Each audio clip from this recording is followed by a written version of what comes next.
Mărturisiți-vă Domnului că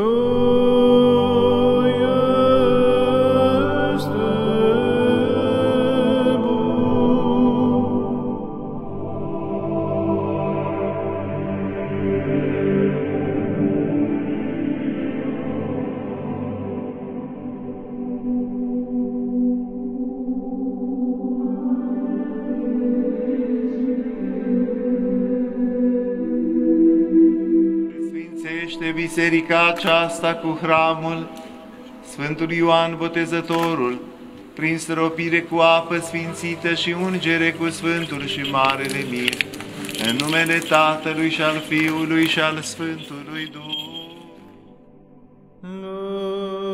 Lăudați pe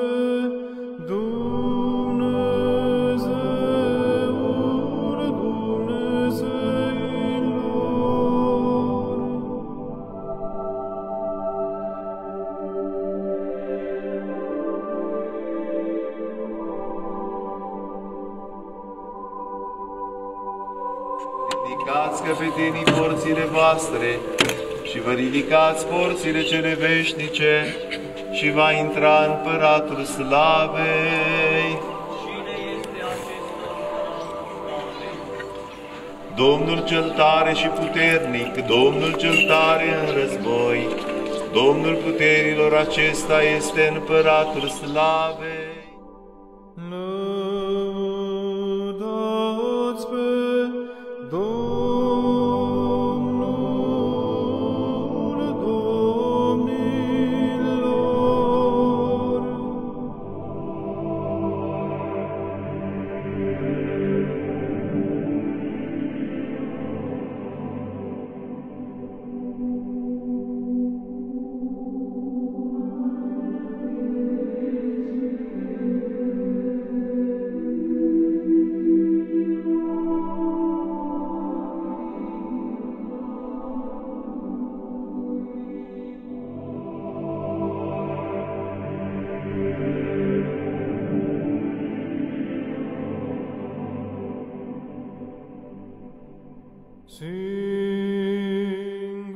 În această sfântă duminică ne amintim de toți bărbații și de toate femeile sfinte care s-au adăpat la umbra crucii.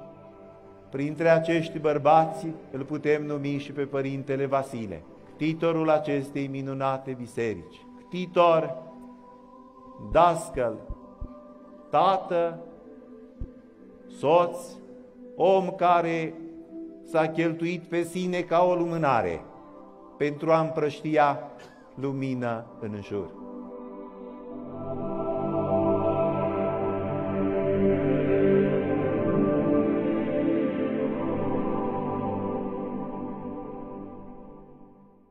Vrednică este,